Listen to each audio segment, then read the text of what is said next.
English premier লিগে Manchester ইউনাইটেডকে red devil, আর্সেনালকে the গানার নামে ডাকা হয়। অন্যান্য লিগেও দেখা যায় নামে সমাহার। কোথা থেকে এলো এই অদ্ভুত সব নাম? এসব প্রশ্নের উত্তর নিয়ে থাকছে ডাকনাম গল্পের প্রথম পর্ব।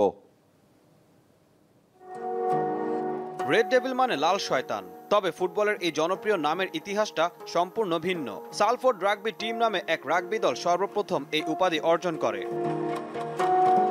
1960 সালে স্যার ম্যাট বাসবির রেড ডেভিল নামটি পছন্দ হয়ে যায় এবং ম্যান ইউর সাথে নামটি বেশ ভালোভাবে খাপ খায় বলে তিনি নিজেই রেড ডেভিল নামটি ঠিক করেন। পরবর্তীতে 1970 সালে এই ইংলিশ ক্লাব আনুষ্ঠানিকভাবে রেড ডেভিলকে নিজেদের ডাকনাম হিসেবে ঘোষণা করে, এমনকি তাদের লোগোতেও আছে লাল শয়তানের ছবি। আর্সেনালকে ডাকা হয় গানার নামে, যার আবিধানিক অর্থ গোলন্দাজ। দলটার লোগোতেও একটি কামানের ছবি দেখা যায়। 1886 সালে উলউইচের কিছু কারখানা কর্মী নিয়ে তৈরি হয় এই বিখ্যাত ক্লাব। ওই সময় উলউইচে তাঁবু গেড়েছিল সামরিক বাহিনী। প্রথম গঠিত দলে কিছু সেনা সদস্যও খেলেছিল। সেই পরিপ্রেক্ষিতেই দ্য গানার্স নামটি অর্জন করে আর্সেনাল।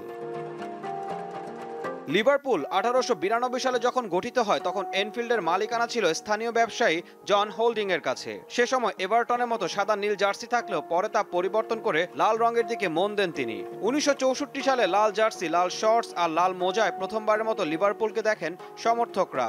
জার্সির পুরো লাল রং লিভারপুলকে মানসিকভাবে আরো শক্তিশালী করবে, প্রতিপক্ষের সামনে আরো ভয়ঙ্কর করে তুলবে, এমনটাই ছিল ক্লাবের ম্যানেজার শাঙ্কলির বিশ্বাস। এরপর থেকেই তাদের দ্য রেডস নামেই ডাকা হয়।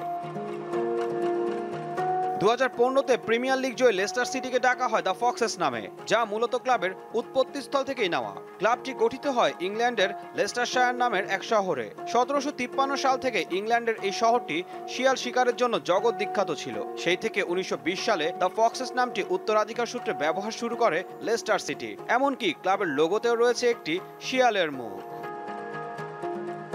ঈশান হাসান, দীপ্ত স্পোর্টস।